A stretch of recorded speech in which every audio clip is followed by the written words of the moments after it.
Ladies and gentlemen, welcome to episode 147 of Birds vs. Boys, the NFC Championship Week edition. I could care less about this game. Game means nothing. It's just another football game. The real news of now and in football is that Dan Quinn is coming back as the defensive coordinator for the Dallas Cowboys next year. There's not much else to talk about, ladies and gentlemen. Thank you for listening. Thank you for watching on YouTube, and we will be back next week. This was No. Not so fast, my friend. You're going to sit here and you're going to take this possible Eagles Super Bowl breakdown. You're going to take it. You're going to take it. You're going to take this like when your mom got home and you didn't get the food out of the fridge and you got the belt whooping. You got to sit here and take it. You mean replace the word mom with wife.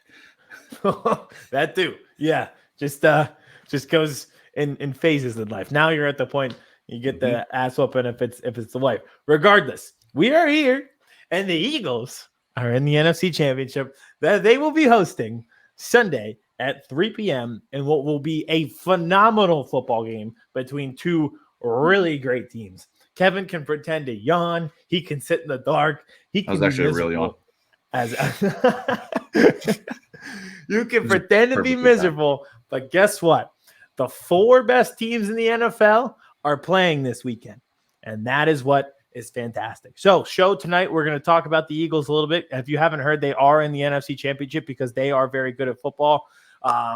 Congrats to everyone who made it almost as far as the Eagles. It's really tough to make the playoffs. It's really tough to make an NFC Championship. 31 teams fail every year. 30 teams fail every year. It gets really tough. So we're going to talk a little bit of Eagles from the Eagles side, and then we're going to have Chase Sr. on. He's our friend. He is a legitimate rising star in the sports media business. Yep. He covers not only the Eagles, but also the 49ers for Chat Sports.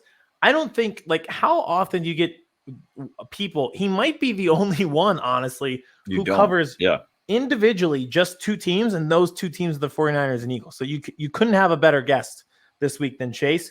For the TikTok tonight, Eddie and I break down both games and give the predictions. Vince is here. He'll pop in inevitably too. So it's a full house, jam-packed, and the Eagles, once again, are in the NFC Championship. Cowboys NFC Championship since 2000. Vince just pulled it up. Welcome, Vince. Oh, there's nothing there. That's just mean. Listen, they made the playoffs, and that is a great feat. That is a great feat. Hey, we beat Tom Brady. Really hard to make an NFC. We beat Tom Brady. I've seen 7. We beat Tom Brady. Where would you like to start, my friend? You just want me to go for 15 minutes and this is I like I said, Dan Quinn's back. That's my news. There you go. Kellen Moore is not going to be the coach in Carolina, so maybe he's going to be back. Maybe he's not. Mike McCarthy in his end of the season press conference would not answer the question if Kellen Moore is going to be back, so we don't know. The Cowboys have let go of about 12 coaches already. Leon Lett, Joe Philbin, the running back coach is gone, the linebackers coach is gone. So are you okay with those moves? It seems like they cut ties with everybody except the main cast. So, some of them, yes. Well, I didn't like Joe Philbin, but then this year I thought he did a phenomenal job with the line. I mean, Tyler Smith's resurgence as a rookie, and he dealt with the injuries and everything. The Skip Pete, the running backs coach, I mean, you had Tony Pollard go over 1,000. Zeke was Zeke, but they didn't have one fumble this year, so that was a little confusing. I was very, very confused about George Edwards going. I mean, he was a possible next choice of defensive coordinator if Dan Quinn didn't come. So having him not come back, I was a little confusing. Some of the moves, they seem to be assistants of assistants. So I think it's they had 27 coaches. So I think Jerry Jones is hey, why am I paying this dude $300,000 right now to be the assistant of the assistant? What is it that you do here? What do you do here? And then the biggest one is kind of, I even forget his name because it's funny. Everybody knows his name, but the assistant head coach was let go. And I don't know if you heard regional manager. He doesn't coach. He's just Mike McCarthy's right-hand guy who just reports back to Mike about what's happening with the team. So he's the consigliere of the Yes. Cowboys coaching staff. Yep. What a role. He played for McCarthy in Green Bay and then was on his staff there and then on his staff here and basically just like tells him what's happening. So this was the guy who, when McCarthy took the year off and he was in that bunker. So Yes. this guy sat in the basement with Mike McCarthy and ate Pizza Hut and ate wings and watched football with Mike the whole time and got himself a job. Good for him. Mm-hmm. That's it. Look, isn't that what we're trying to do? We watch football every Sunday. And we're trying to get a job in football. Kudos to him. I mean, living it out is our dream. strange. I feel like it's a little strange, right? A 12-5 team 2 years in a row, getting rid of that many coaches, and sometimes you get the feel of like they're just making moves to make moves. But most of the guys' contracts were expiring, so they're just not renewing them. They're not firing them, blah, blah, blah, blah, blah. But it does not seem like, obviously, McCarthy's going anywhere. Quinn says he's back. So now my biggest focus is who's running this offense. So that is to be determined. We will find out. The Philadelphia Eagles have 15 wins in the playoffs since 2000. Vince is coming with a lot of fun facts. The Cowboys have 4. I didn't even see the little bar. I wasn't being mean. I actually did not see the little bar for the Cowboys. Thank you to Stat News. They've been better lately. It's not been the anti-Sixers agenda that they're usually on. Speaking of the Sixers, let's get into Philadelphia sports. This has potential to be the greatest troll week in Philadelphia sports history. If all things go according to plan, if you thought we were insufferable before, we're at like a Charmander. We're going to be a Charizard in terms of insufferability by the end of this week if everything goes according to plan. Step 1 has already happened. Joel Embiid beat Ben Simmons. Sixers beat the Nets last night. Nikola Jokic, the fake MVP, comes into town Saturday. If Joel Embiid and the Sixers beat Jokic, that's step 2. And then obviously step 3 is what we're talking about tonight. The Eagles have a chance on Sunday to go to the Super Bowl. 3 for 3, and I would delete Twitter because Philadelphia will take it over like piranhas who are given chow in the water. It will be bad. It will be bad, and you don't want to be around us. No, I don't want to be around, and I won't be around. Right, tell the people your plan for Sunday. I am going to watch Miss Rachel with my 11-month-old daughter, give her a bottle, maybe some food. I'm leaving my in-laws' house where my wife will be, because they are all Eagles fans. I'm bringing my daughter home, not to be around those heathens. What is Miss Rachel, by the way? Is this a kid's show? Or is it? Okay. She's like a very annoying YouTube. I'm sure Vince can pull her up. It's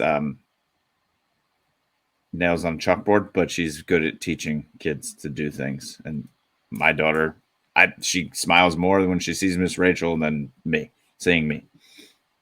Back in my day, I think we just showed. Oh, so this is we've got her on the screen right now. If you're watching on YouTube, she looks like she has an annoying voice. No offense to her.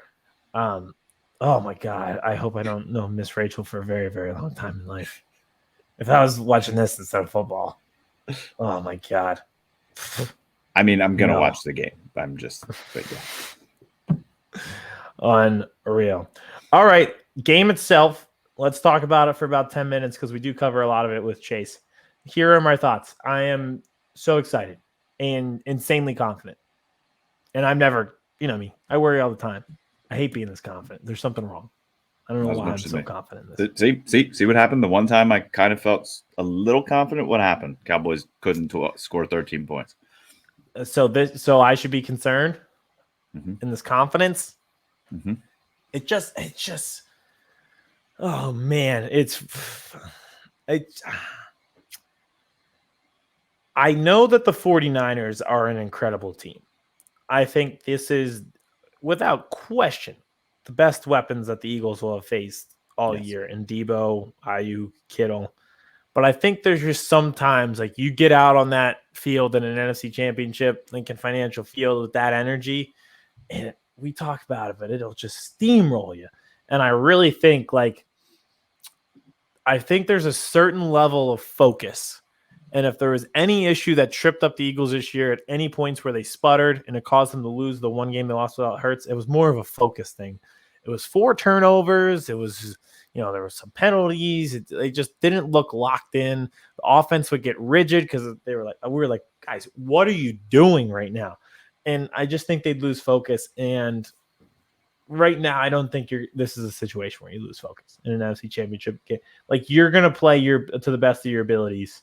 Because you respect your opponent. Yeah, this terrifies me that it's at the link. Yeah.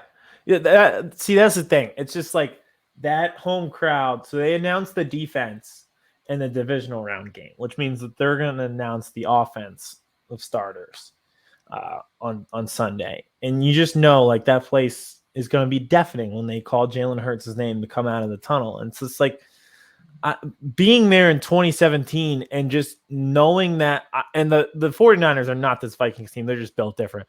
But I'll never forget that feeling of just looking at them and just realizing that they wanted to be anywhere else but that stadium, and just knowing it was over before it started.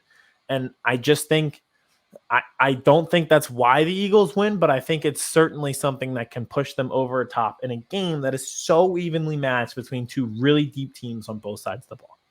I mean, 2017, Dreams and Nightmares place.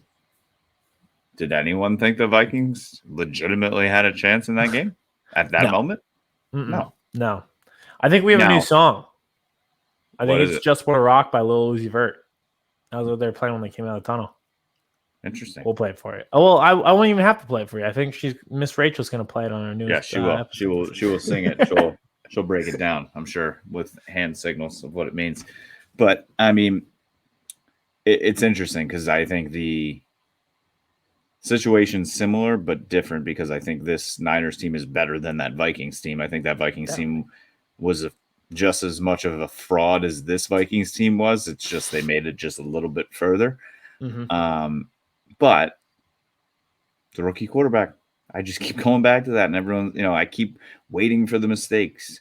They haven't really come yet. But, and we'll talk to Chase Sr. about this, where Brock Purdy has played. He's played some tough places in college. He has played in Seattle. But this place in that game, it's different. Godspeed.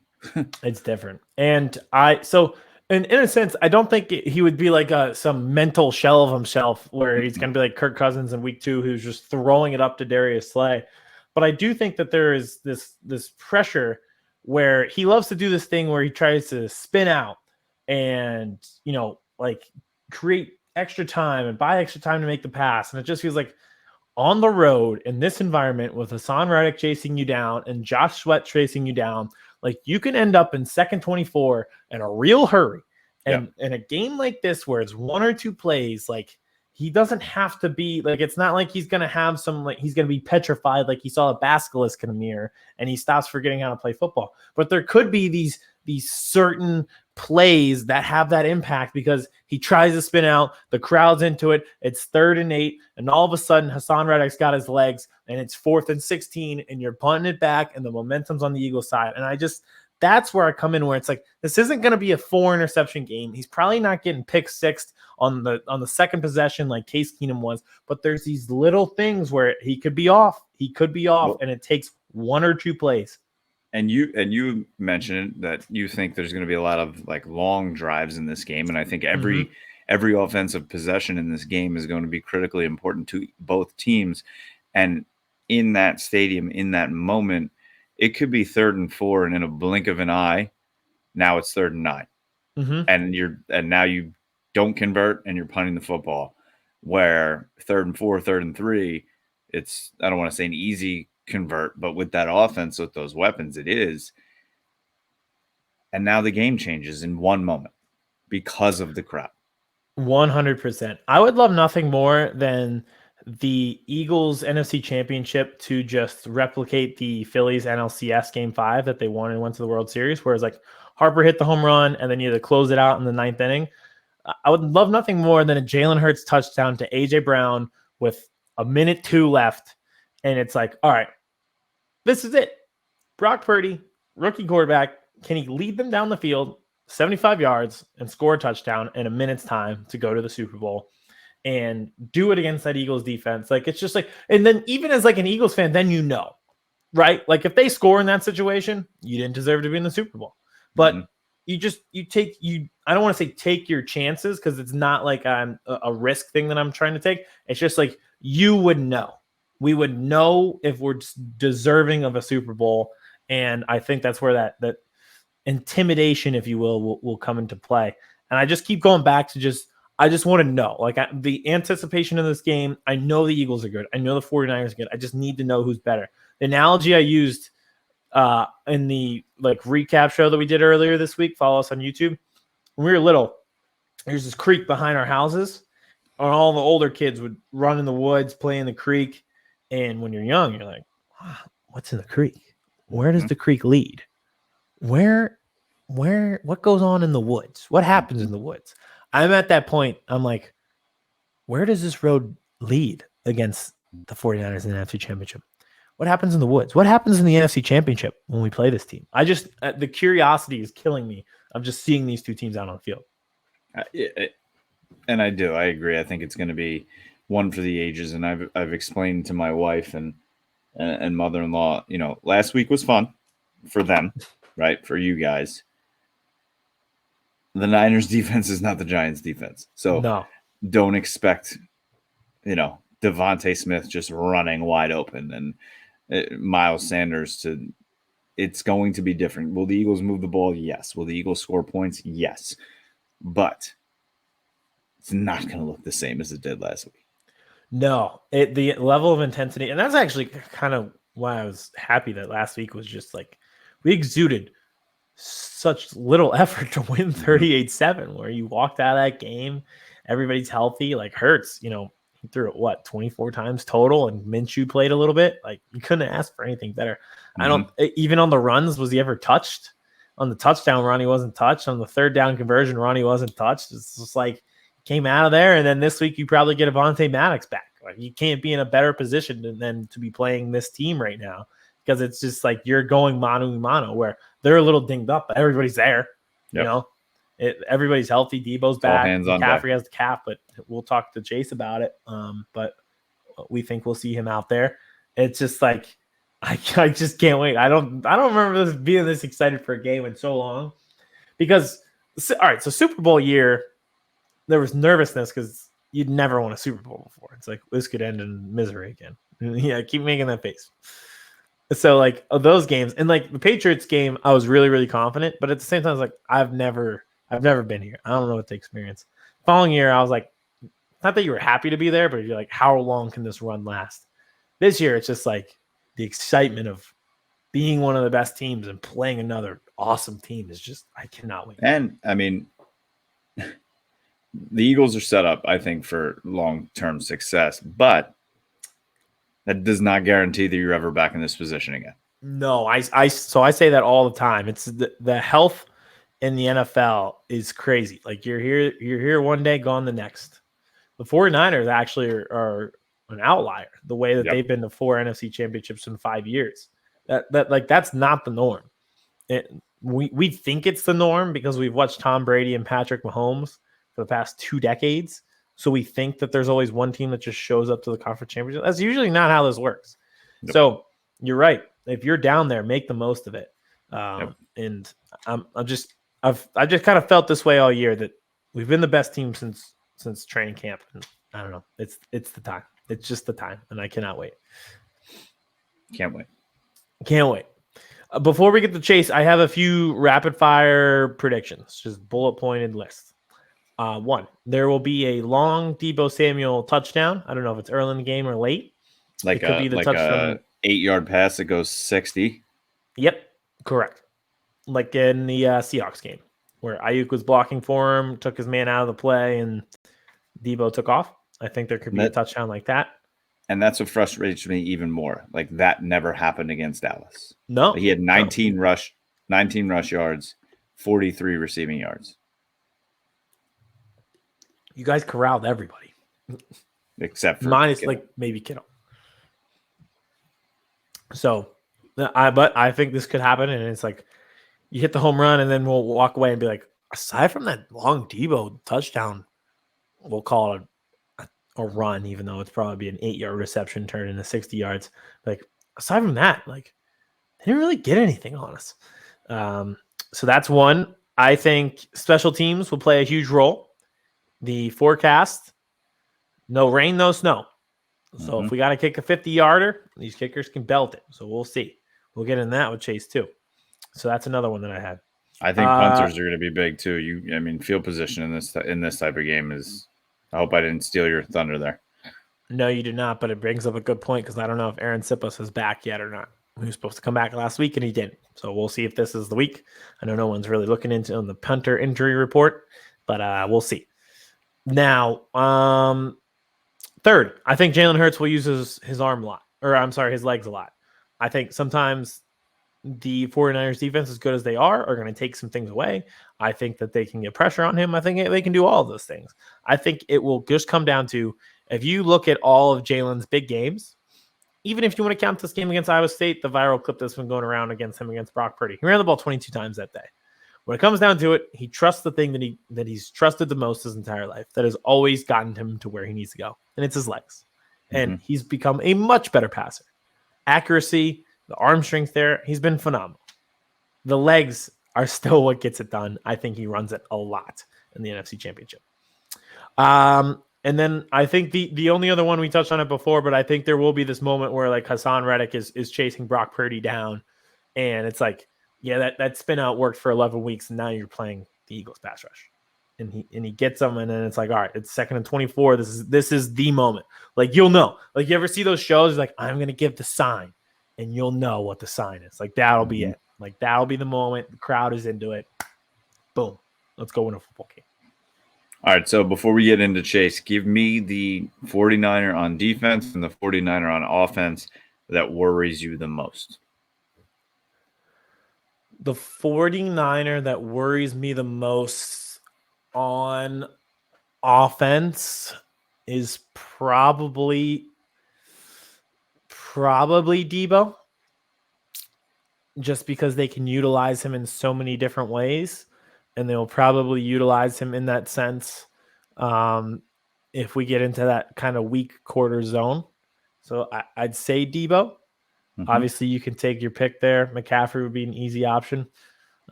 Jennings will kill us like he did you guys on 3rd down if need be. So he definitely worries me the most. And then this is the easy cop-out answer on defense, but it's Fred Warner.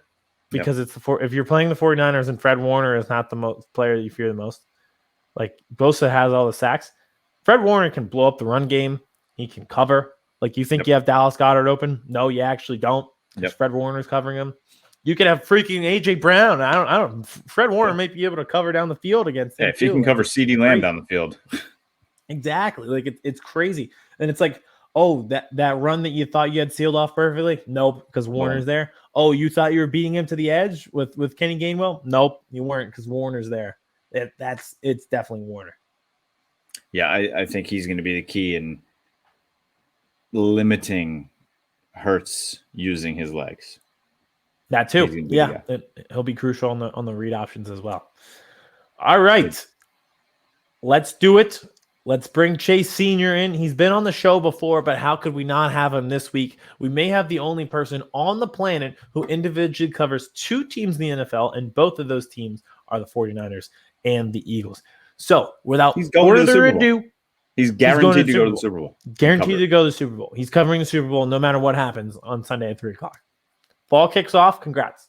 You're in the Super Bowl. So awesome for him. So, without further ado, it is Chase Sr. of Chat Sports, presented by Delco Steaks. All right, we are now joined by Mr. Eagle, Mr. Niner. I don't know even what to call you at this point, but Chase Sr. from Chat Sports, one of our good friends, won't even say one of our favorite guests, one of our good friends, is back on the show, and there's no other better time to have him on than now, because for Chase Sports? Might as well call it Chase Sports this time. It's the Chase Bowl. The Chase Bowl is on Sunday. Yeah. Covers the Niners, covers the Eagles, and is a lifetime fan of the Eagles. So, Chase, I mean, how high are you right now? It's unbelievable, man. Like, I grew up 5 years old wanting to cover the NFL. So to cover the NFL at this stage with so many people watching with the games of this magnitude has been a dream come true. And to cover every day two teams who are now in the Final Four, knowing that one's going to advance to the Super Bowl, also knowing that both of these rosters are supremely loaded with unbelievable talent. We're talking future Hall of Famers.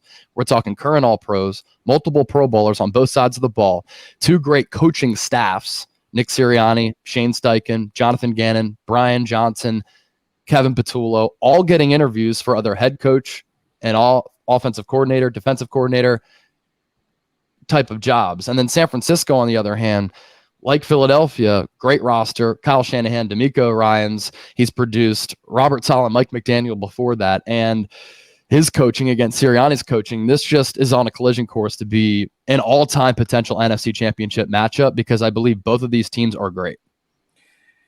I think they are as well. I think the Eagles have been arguably the number one team, definitely in the NFC, possibly in the entire league all season long. And the Niners, kind of in the beginning of the season, right?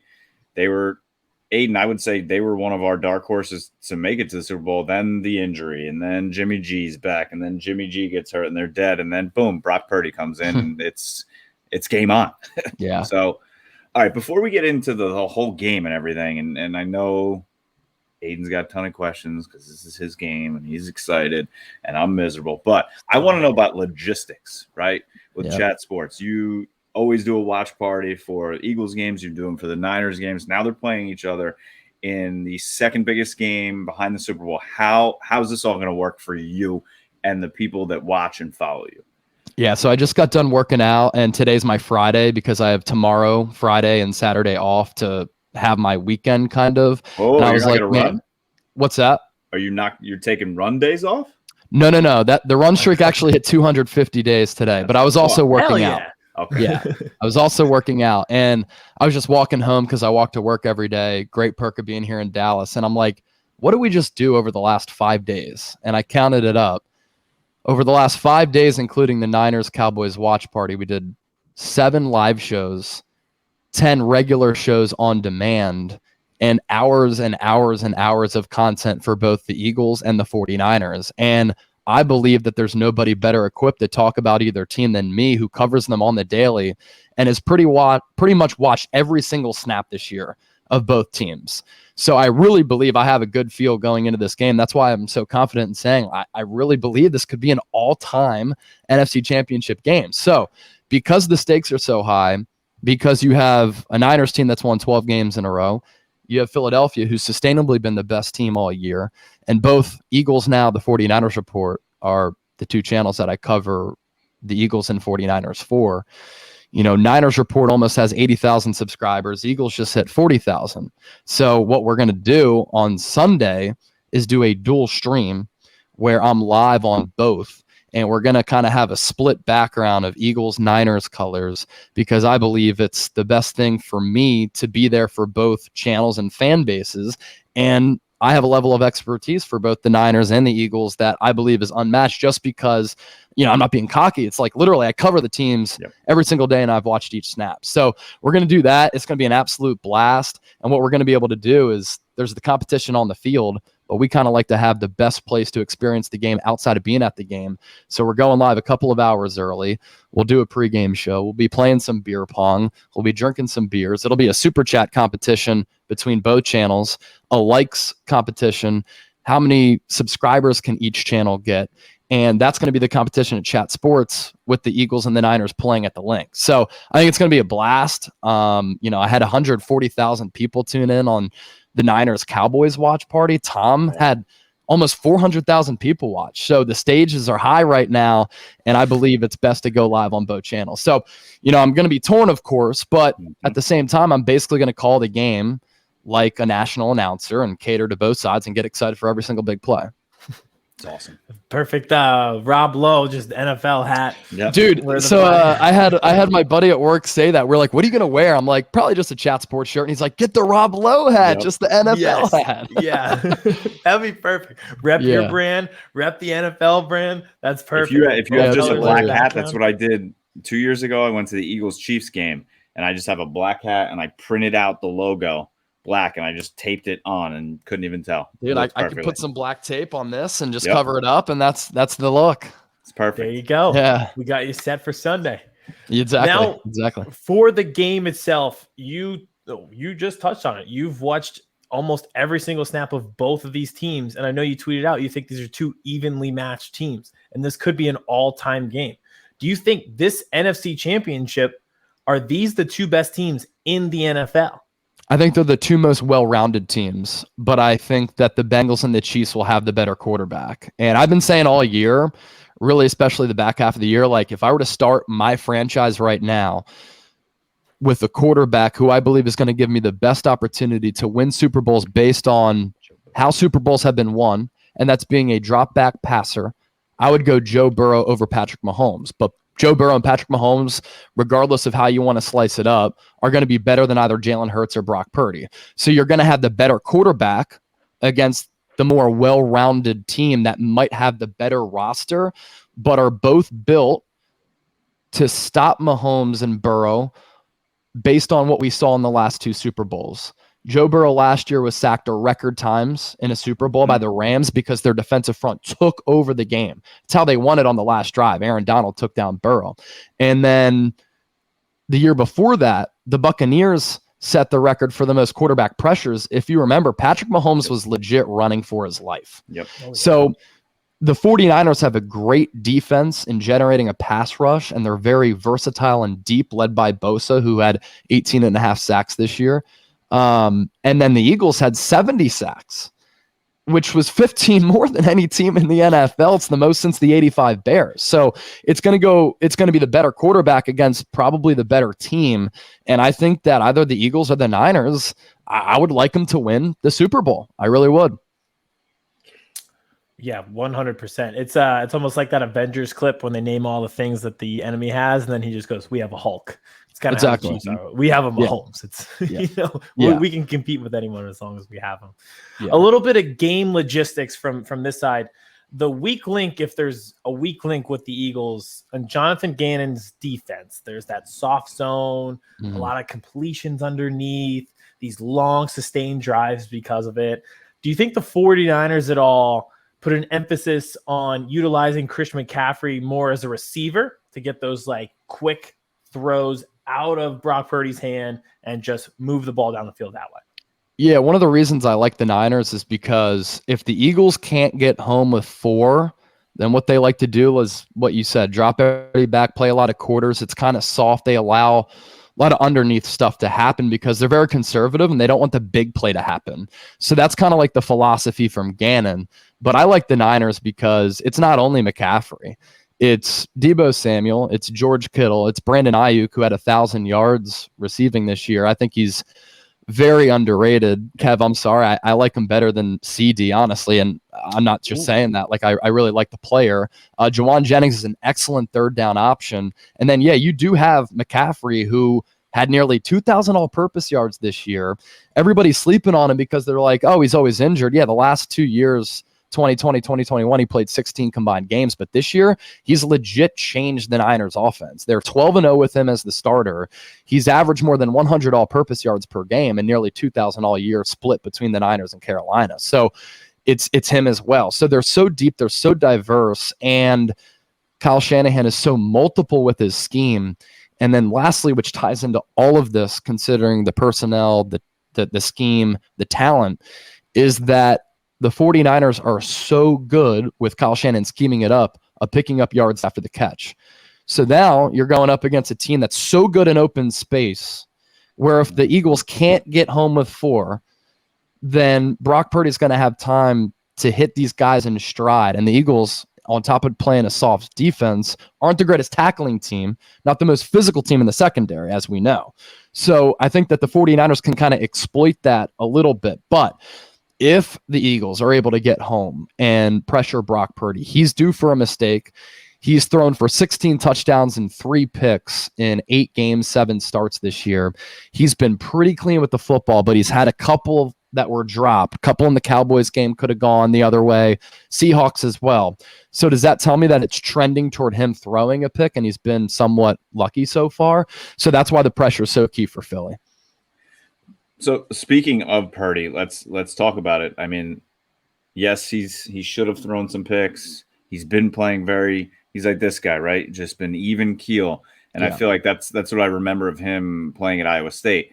But he hasn't played in an atmosphere, I don't think, yet in his starts for the Niners like he's going to see on Sunday in the Link. So how do you think he's going to handle that? And honestly, how do you think he's going to play in this game against this Eagles, not only team, but crowd? Yeah, the crowd's going to be difficult. He played in Seattle on a Thursday night to clinch the division, and every time the Eagles go out there, I feel like they lose. And that's a really difficult place to play. Russell Wilson did just own them over time, but point being, it's a very difficult place to play. So he did go on the road there. The other road game that he played was against the Raiders, but a lot of the house was packed with Niner red. So in the professional ranks, he hasn't played in an atmosphere like this, played in some big games in the Big 12. I always think that's important. It's one thing with Howie. I was like, can you please draft some Alabama and Georgia players who have played in a big game who are also really good, knowing that you can plug and play them, and don't go after a guy like Jalen Reagor who played at TCU and it's just not the same level. That's why I think Hurts has been able to succeed. Like, he's played in these big environments and he's used to the pressure of Philadelphia. Devontae Smith steps right in. He's like, yeah, I played at Alabama. The pressure of Philadelphia is nothing. So I do think that you have to take that into account. He's been so composed, as you said, Kev, and so calm. He's missed on some throws early, but he's been resilient. And he's come back late in the game to deliver the football in some really key spots on third downs. He's been kind of clutch, honestly, at the end of the half and at the end of games and putting the team in a position to score. But again, if the Eagles get pressure and he gets a little bit rattled and one of those balls goes haywire up in the air, as this Eagles team has done a great job of sacking the quarterback, getting pressure, but also having that produce into turnovers with that really good secondary, then that can just completely change this game. But I think that Shanahan is a good enough coach to have him in a spot where he can find success if, by design, Shanahan has the field spread out where the reads are a little bit easier and things are less condensed. It is perfect that you bring up Shanahan because Brock Purdy hasn't been here, but Kyle Shanahan has. They won on the road at Lambeau last year. He's been in a Super Bowl. He's a phenomenal coach. Do you think they have an edge because of the big game coaching experience, or do you just say to yourself, let the boys play? Like, there's just so much talent on the field. Everything's just going to work itself out because of how good these teams are. Yeah. Shanahan's just a great coach. Like, offensively, what he does is incredible. The fact that he had a team win 12 straight games after a 3-4 start when he had to have 3 different offenses pretty much because Trey Lance, Jimmy Garoppolo, and Brock Purdy are all different, and still have this team clicking like they are, number 2 seed with 12 wins going into the NFC title game. That's brilliant. At the same time, you do have to talk about Kyle Shanahan coming up small in some big spots. He was up 10 in the fourth quarter against the Rams in the NFC Championship game. They were up 21-10, I believe, in the Super Bowl to the Chiefs. And we know when he was the OC, infamous, up 28-3 on the Patriots. So the experience, he does have it, and it's valuable in these spots. Same token, he went on the road, beat Dallas last year, went on the road, beat Aaron Rodgers at Lambeau, has made it to 2 straight NFC Championship games. They've been to 4 in 5 years, and an opportunity to go to his second Super Bowl since 2019. So that is valuable. At the same time, I feel like Sirianni is a great coach and this coaching staff is great, as I talked about earlier. And I think that Sirianni isn't going to be fazed by the moment. And I think where Shanahan might actually struggle against Sirianni, and what could be a critical point of this game, is that Shanahan's very conservative in going for it on fourth down on the opposition side of the field. He's very conservative. Nick Sirianni, on the other hand, very aggressive, both there and in the red zone, where the Eagles, by the way, once they get inside the 20, score touchdowns about 70% of the time, which is great. So I think that this game could be won if Shanahan mismanages it, which he has before, and if Nick Sirianni has a big call in a big spot to be aggressive to either win or that backfiring. So I think it kind of evens out the coaching ranks a little bit. Now, what about the health ranks here? Match. So CMC was a little hobbled with the calf towards the end of the Cowboys game. How are the Niners looking health-wise? Yeah, McCaffrey hasn't practiced all week. Debo is limited on Thursday after like being on the practice field, but basically not practicing on Wednesday, they're going to be fine. They finished the game. They're tough. This is a team that doesn't mess around with injuries. They're very conservative with it. McCaffrey's going to be good. Debo's going to be good. And what allows the Niners to maybe escape, even if they're not at 100%, is how deep they are. Yep. Yeah. It really is. Like, as a Cowboys fan and going into last week, all week was the talk of like, who do you try and take away, right? And I think the Cowboys did do a good job of limiting Debo, and CMC didn't kill them. No. But then you forget about Kittle. Yeah. Right? And it's like, and he kills you. And so it is, you're right. It's unbelievable how deep they are. Like you said, Ayuk, Jennings had, I think, 3 huge third down conversion. Yeah. So it's scary. That's what it is. Yeah. It's going to be great football. This is just like the depth of these two teams is just going to be awesome. fun to watch. It's so awesome. Like, this is I'm like nerding out as a football fan. Yep. Oh, all week I've just been just give me every highlight I can watch. Yeah. It's like because you just appreciate when you're a fan. Like, I love the Eagles, and I know like you love covering the NFL, but as a fan, you just sit down and you're like, I know I'm watching football at its best version right now with these teams. So and that's what hurts my soul. That's what you want in the Final Four too, on this big of a stage. Nope. Oh, 100%. All right, last one from me. I don't love to do predictions, but I would like to do it here because, as we've mentioned, you cover both teams. We are getting the best insight that we could possibly get going into this matchup from someone. So give it to me. How do you think this game plays out? Who do you think is going to the Super Bowl? Yeah, so I went Niners 31-28. I'm going San Francisco by 3 for a couple of reasons.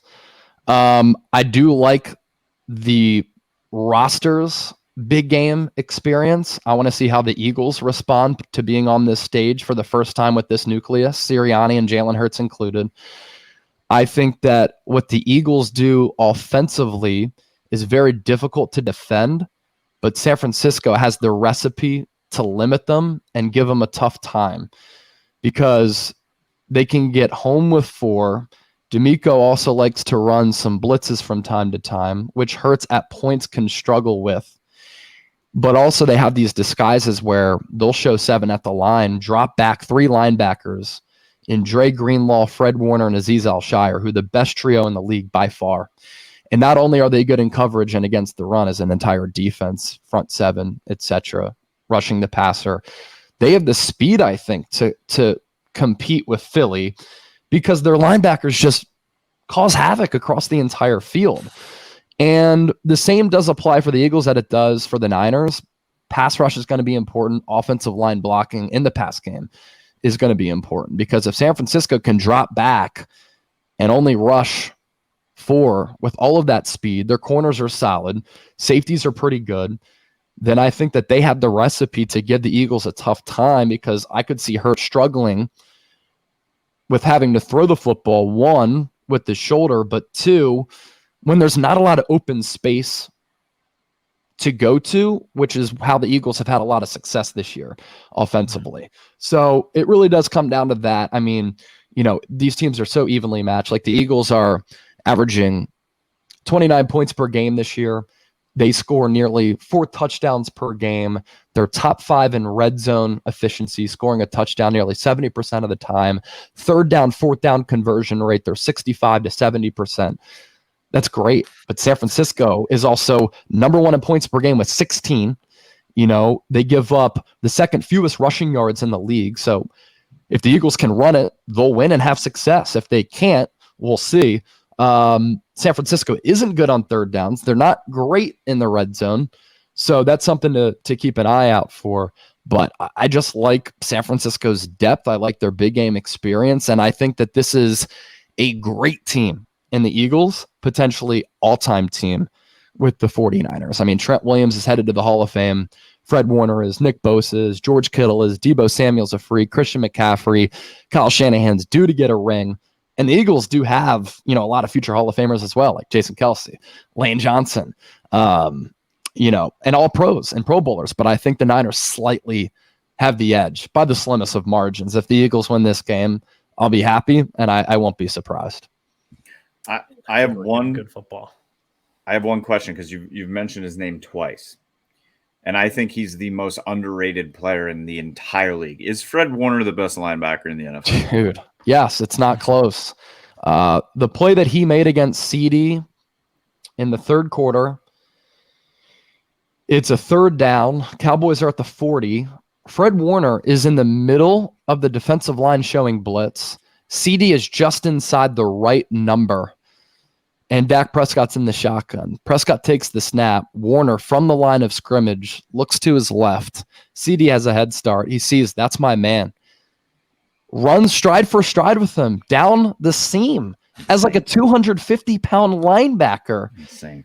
Who's so good against the run, making plays in the backfield against Zeke and Pollard and being all over Dak Prescott, but also in the pass game where he's going stride for stride with the 4-3, 4-4 wide receiver down the hash, 20, 30 yards downfield with the pass breakup. It's freaky, man. It's freaky. He doesn't get enough credit. Yeah, I really do think he's the most underrated player in the entire league. I do. Yeah. All right, Aidan, I'll let you have the last say because this is your game. I'm good. That was it for me. Chase, I appreciate it as always. What's your score prediction? I am going to go. So I do think the Eagles win. I think it'll be close, just like you think. I think sometimes the momentum and the energy at Lincoln Financial Field can avalanche a team. So if they get the Brock Purdy early, I think it would be really tough for them to recover. I know there's been a lot of people talking about he likes to kind of do that spin out thing, kind of buy himself some time, and that's probably not going to work when it's Hassan Reddick and Josh Sweat. If that happens and you're throwing in traffic, I don't want to go full Patrick Robinson, but like that creates mistakes, and I think it's really tough in that environment where it's like that crowd hangs on one moment, and you can see how quick if they just get that one moment, it'll avalanche you. So if they can stay away from that, I think the 49ers will be contentious all game. But I think I don't know if it'll be 31-28 because I think some of these will be long drives. I'd lean like 27-24 Eagles. I could also I could see it being like some like weird like 16-13, like 2017. Yep. Because they're just so evenly matched where it's going to be like a low scoring or shootout or something in between just because they're going to exchange punches at some point during the game to even out the scoreboard, And something weird is going to happen. There's going to be a fake punt. There's going to be something strange is coming. Yeah. Muffed punt. We've seen that before. Yeah, we saw that last week. And then, dude, of note, I think like Jake Elliott is like 12 of 12 in the playoffs in his career. Robbie Gould, I think, is now 29 of 29. Yep. Is one of them due for a miss? I couldn't handle it. Dude. I could trot Brett Maher out there for one of you. Thanks. Yeah. But I honestly, you can see it, though, where one of their streaks are on the line, 30 seconds left in the game, and that's it. Send your team to the Super Bowl for sure. Nail biter. I will say, I think the only upside of Purdy coming to the link is that it's the 3:00 game and not the 6:00 game, because I think that would make the longer those fans are out there drinking and the darker that night gets, the harder the rowdier it gets. Yeah. Mm-hmm. Oh, yeah, especially in an NFC Championship game. Mm-hmm. Definitely. All right, Chase. Well, before we get you out here, let everybody know where they can watch this unbelievable watch party, how they can follow you on both networks, all of it. Yeah, 49ers Report on YouTube, Eagles Now on YouTube as well. We'll be live on both channels. It's going to be awesome. Can't wait for it. Come join us. And if you're not a fan of the Niners or a fan of the Eagles, trust me, Chase is somebody you want to follow on. It's just entertaining. It's just entertaining. Yeah. It's pure NFL, pure joy. You like the NFL. It's everything we love about this sport. So let's fucking Chase, go, man. Thank you. And hey, I guess we're technically going to have you back on around the Super Bowl because one of these teams is going. Let's go. Congrats on covering the Super Bowl. Thank you in advance. All right, TikTok for tonight. Thank you to Chase for coming on. Now we switch gears. We've got Eddie on for the TikTok because it is a jam-packed show. So there's no better thing to do for the TikTok this week. Let's do it. Predictions for the NFC and AFC Championship games. Given the banner behind me, maybe we should save the Eagles game for last. Let's start AFC Championship. Eddie, would you like to go first? Would you like me to go first? I don't have much to say. I think They're two really good teams. They've been flirting with our top 5 all season. The Chiefs has been, I think, in the top 5, if not 1 or 2, the entire season. The Bengals have been in and out at times. Personally, with or without Mahomes at 100%, I feel like this is the Bengals' game to lose. I think they're the better team. I think they're the more well-rounded team. I think Mahomes is definitely the best player. Kelsey is maybe the best option for Mahomes just in the entire league. They just fit so well together. But I think overall the Bengals are a better, more well-rounded team, and I would love to see Joe Burrow in the Super Bowl. So I am going to go the opposite. I'm going to go with the Chiefs. So this is weird because I do agree with you. I think on paper, I think the Bengals are the better team. Their offensive line is a freaking turnstile at an amusement park. But aside from that, they are the better team. I think they have the better skill position players. I just think it's tough to repeat history and go in there again and win again. If you remember, the Chiefs were up, 21-3, 20-0 around the halftime mark of that an AFC Championship game last year.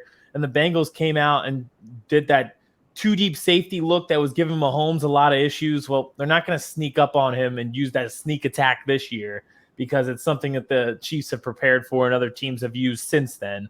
So I just don't think – I think they caught the Chiefs off guard in that second half. That's obviously not going to happen. I just don't think Patrick Mahomes goes in and allows his team to lose again on their home field to the same team.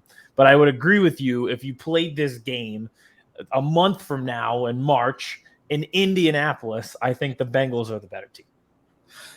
I think it's so. The Bengals are trying to go for 4-0 against the Chiefs with Burrow. Yeah.